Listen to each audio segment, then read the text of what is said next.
Hello students, welcome again in my YouTube channel. तो आज हम पढ़ने वाले हैं केमिकल काइनेटिक्स एंड इस वीडियो में हम देखने वाले हैं कंप्लीट जो की पॉइंट्स है केमिकल काइनेटिक्स के बारे में एंड उसके साथ देखेंगे कहाँ कहाँ से क्वेश्चंस आते हैं एंड वीडियो के लास्ट में क्वेश्चन प्रैक्टिस भी करने वाले हैं। वीडियो में देखने वाले हैं कि कैसे क्वेश्चन जो है इस पर्टिकुलर चैप्टर से पूछे जाते हैं, कैसी वेराइटी के क्वेश्चन पूछे जाते हैं। तो तुम्हें वीडियो को लास्ट तक देखना है एंड वीडियो जो पसंद आए तो सबसे पहले हम देखते हैं unit of rate of reaction क्या होती है। ये सबसे इम्पोर्टेंट बात होती है कि कई बार क्वेश्चन के अंदर एलिमिनेट करना पड़ जाता है कि ऑप्शंस के अंदर रेट ऑफ रिएक्शन के यूनिट से अपन पता कर सकते हैं कि क्या गिवन है। ठीक है, तो rate of reaction is equals to mole litre inverse second inverse. और गैसेज की अगर अपन बात करें तो गैसेज में ये एटीएम सेकेंड इनवर्स होता है। और रेट ऑफ रिएक्शन जो होती है ना वो होमोजीनियस रिएक्टेंट्स के लिए ज़्यादा होती है as compare to heterogeneous reactants. और जो रेट लो होता है जैसे कि स्टाइक्योमेट्रिक कोएफिशिएंट पे वो डिपेंड नहीं करता। लेकिन अगर अपन बात करें एलिमेंट्री रिएक्शंस जो होती हैं जो कि सिंगल स्टेप रिएक्शंस होती हैं उसके अंदर मास लो फॉलो होता है। ठीक है, तो रेट ऑफ रिएक्शन को अपन कैसे लिखते हैं, R is equals to k a raise to the power x and b raise to the power y। और ये x और y की जो वैल्यू है ये जो अपन को है ना एक्सपेरिमेंटली मिलती हैं। ठीक है, फिर यूनिट ऑफ k की बात करते हैं अपन।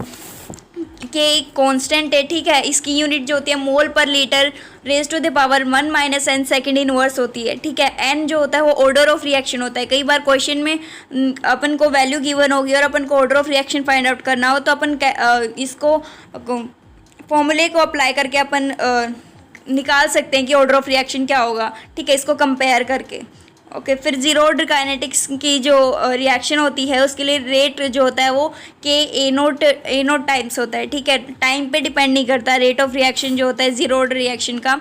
ठीक है, और ये इसके लिए कुछ ग्राफ्स हैं जो बहुत इंपॉर्टेंट है। रेट और जो टाइम का ग्राफ है वो है ना स्ट्रेट होता है क्योंकि है ना वो इस पर डिपेंड ही नहीं करता। टाइम बढ़ता जाएगा लेकिन रेट बढ़ता जाएगा, टाइम बढ़ता जाएगा लेकिन इनके बीच में कोई भी ऐसा रिलेशन नहीं होता जिससे ये एक दोनों को रिलेट हो सके।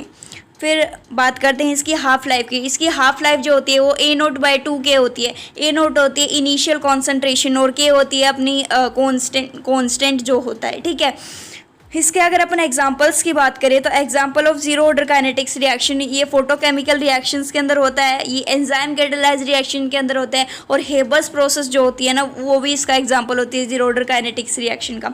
ठीक है, और जीरो ऑर्डर काइनेटिक्स के अंदर अपन है ना यूनिटरी मेथड अप्लाई कर सकते हैं।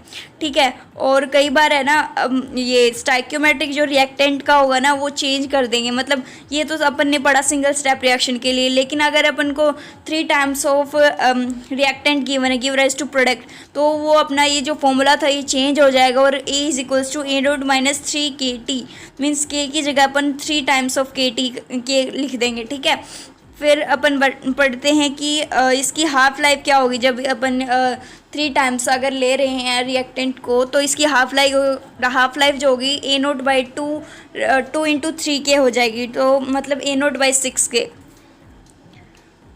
फिर अपन बात करते हैं फर्स्ट ऑर्डर रिएक्शन की। तो R is equals to k a raise to the power 1। Okay, ये इसकी जो होता है रेट लो का जो एक्सप्रेशन होता है। ठीक है, T हाफ जो होती है इसके 0.693/K होती है। ठीक है, ये डायरेक्ट इस फॉर्मूले में डायरेक्ट क्वेश्चन पुट करना होता है और आंसर आता है। ठीक है, सो T is equals to 2.303/K log 10 A/A0 okay, A0 is initial concentration, A is remaining concentration after some time.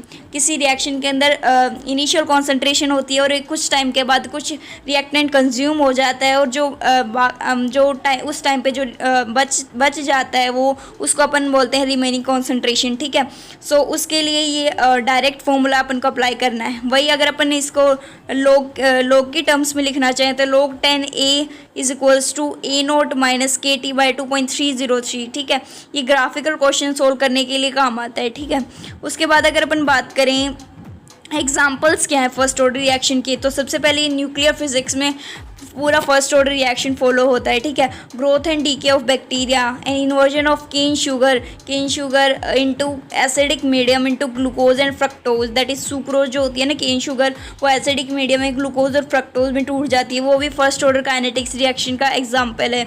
और acidic hydrolysis of ester and N2O5 dissociation and dissociation of H2O2 is also an example of first order reaction. Okay, उसके बाद कुछ tricks हैं जिसके direct जो कुछ questions होते हैं वो इसी पे फ्रेम होते हैं कि वैसे तो अगर उस फॉर्मूले में अपन लिखेंगे तो बहुत ज़्यादा कैलकुलेशन हो जाती है। सो ये ट्रिक्स हैं, ज़्यादातर क्वेश्चन इन्हीं पे आस्क होते हैं कि अपन T50% जो अपन T½ तो उन पीछे वाले फॉर्मूले से निकाल लेंगे, ये वाला T½ is equal to 0.693/K, अपन को K गिवन होगा और अपन यहाँ से T½ निकाल लेंगे, ठीक है। और यहाँ पे T½ अपन को पता चल गया ना, तो वो पूछेंगे कि 75% कंप्लीशन के टाइम पे कितनी परसेंटेज मतलब बची होगी या फिर क्या क्या टाइम हुआ होगा, ठीक है। तो अपन T75% is equals to 2 times of T½ कर देंगे, ठीक है। सो T½ अपन पीछे से निकाल लेंगे और 2 से उसको अगर अपन मल्टीप्लाई कर देंगे, 2 से अगर अपन उसको मल्टीप्लाई कर देंगे तो अपन को T75% मिल जाएगी। ये डायरेक्ट याद रखने हैं, ठीक है। ये 6 पॉइंट्स हैं, ये तुम्हें याद रखने हैं, इससे तुम्हारे क्वेश्चंस इजीली हो जाएंगे 3 to 5 सेकेंड्स के अंदर, ठीक है। T is equals to T87.5% is 3 times of T½ okay. T90% is equals to 10/3 T½ and T93.75% is equals to 4 times of T½ and T99% is equals to 20/3 T½ okay. T99.9% is equals to 10 times of T½ ठीक है।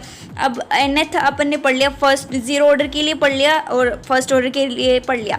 अगर अपन बात करें अगर 2 या 2 से ज़्यादा के लिए ऑर्डर के लिए अगर कोई रिएक्शन आती है तो उसके लिए अपन टी का टाइम का क्या फॉर्मूला लगाते हैं, हाफ लाइफ का क्या फॉर्मूला लगाते हैं।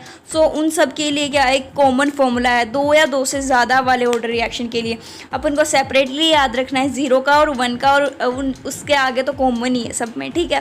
सो टी का जो फॉर्मूला होगा 2 या 2 से ज़्यादा ऑर्डर वाली रिएक्शंस के अंदर T is equals to 1/n-1K into 1/a raise to the power n-1 and -1/a0 raise to the power n-1।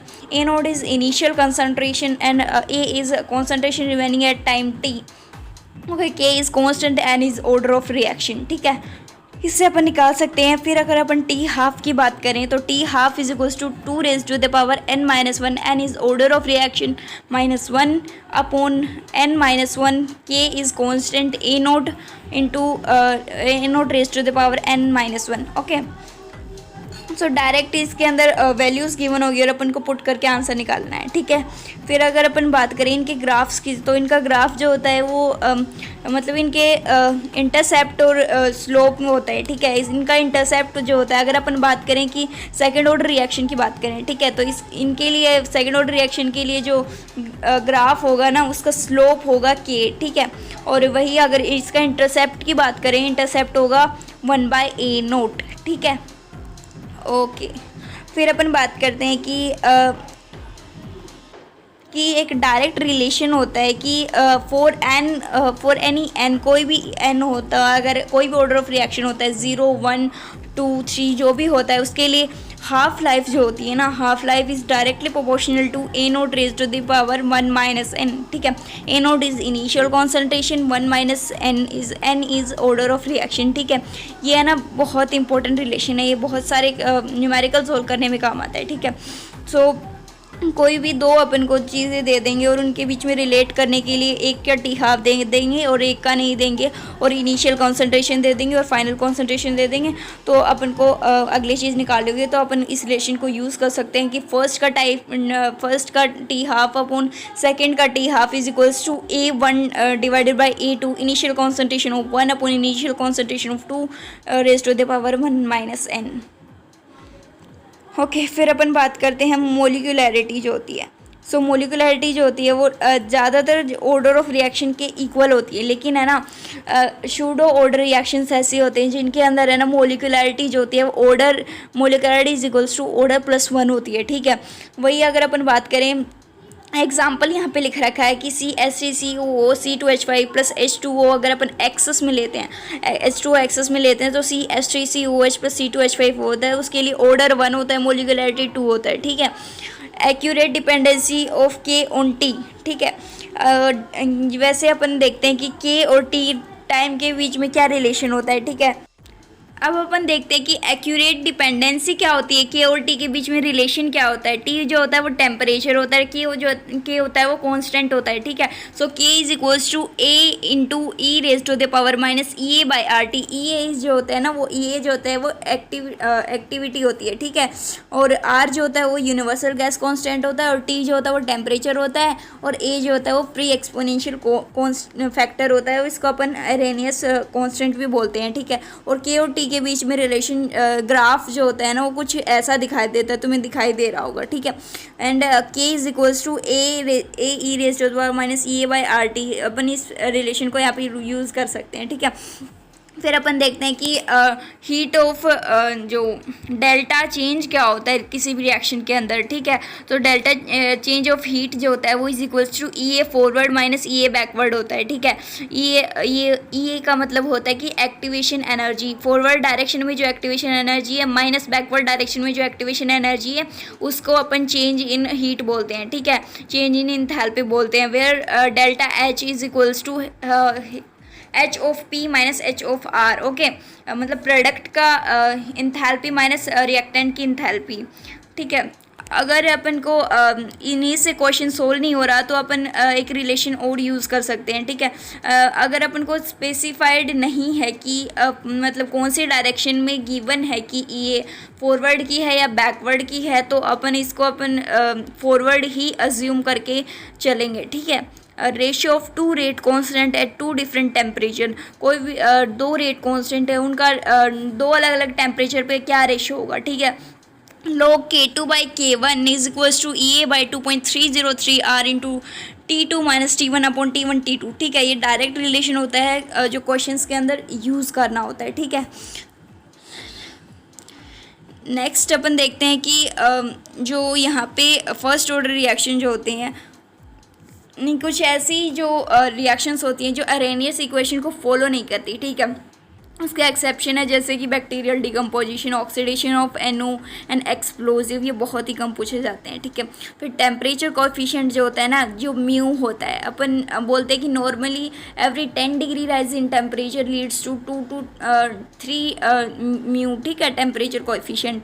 लेकिन यहाँ पे डायरेक्ट रिलेशन अपन को क्या यूज़ करना है, R2 by R1 is equals to K2 by K1 is equals to mu raise to the power delta T by 10, ठीक है। Okay, if the temperature not specified then consider 25 degree Celsius, ठीक है। वही अगर अपन बात करें कि जो ये A to B ग्राफ दिख रहा होगा तुम्हें, ठीक है। और A to B जो हो रहा है यहाँ पे बिल्कुल ही कम यहाँ पे ऊपर ग्राफ जा रहा है, इसका मतलब है कि एक्टिवेशन एनर्जी उतनी ही कम है, और मतलब यहाँ पे रिएक्शन बहुत ही फास्ट हो रही है। वही R2A देखें तो स्लोवेस्ट स्टेप है ये, ठीक है, और जिसको अपन RDS भी बोलते हैं, ठीक है। लगभग चैप्टर कवर हो गया है, ठीक है। अब अपन इसके MCQs देख लेते हैं कुछ, जैसे कि MCQs है, ठीक है। For the reaction 2A plus B give rise to 3C plus D, okay. यहाँ पे अपन को देखना which of the following does not express the reaction rate, ठीक है। सो ये रिएक्शन रेट को कौन सा एक्सप्रेस नहीं कर रहा है। सो रिएक्टेंट वाले जो होते हैं ना, उनके आगे नेगेटिव साइन लगता है, ठीक है। सो अब अपन को सबका देखना है, तो अपन सबसे पहले A का देखते हैं, ठीक है। सो A का लिखेंगे तो -1/2 DA बाई DT, ठीक है, DA बाई DT।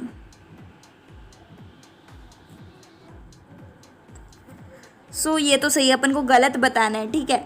सो फिर बी का देखते हैं, तो इसके लिए -dB बाई DT हो जाएगा, ठीक है। तो सेकंड ऑप्शन ये भी सही है। और थर्ड अगर अपन बात करें तो प्रोडक्ट जो होते हैं उनके सामने प्लस साइन आता है, ठीक है, क्योंकि उनका अपीयरेंस हो रहा होता है, और जो ए होता है, जो मतलब रिएक्टेंट्स होते हैं, उनका डिसअपीयरेंस हो रहा होता है, ठीक है। इसीलिए अगर अपन सी की बात करें तो उसके अंदर जो आना चाहिए था वो अपना +1/3 DC बाई DT आना चाहिए था, ठीक है। लेकिन अपन को ऑप्शन में दे रखा है -1/3 DC बाई DT, तो ये तो रॉन्ग आंसर हो गया, ठीक है। सो अपन इसको डायरेक्ट बोल सकते हैं कि first answer is the correct answer, ठीक है। नेक्स्ट क्वेश्चन है, consider the reaction N2 gas plus 3 times of H2 will give rise to 2 times of NH3 gas, ठीक है। सो इक्विवेलेंटी रिलेशनशिप क्या है इनके बीच में, D times of NH3 upon DT। अब देखो NH3 जो होता है वो प्रोडक्ट साइड में है, ठीक है। अगर वो प्रोडक्ट साइड में है ना तो फिर अपन को इसके आगे जो साइन आना चाहिए वो प्लस आना चाहिए, ठीक है। सो इसका जो अपन रिलेशन लिखेंगे वो +1/2 D times of this, okay, D times of NH3 by DT is equals to अपन को कंपेयर किसका करना है, D times of H2 upon DT का करना है, ठीक है।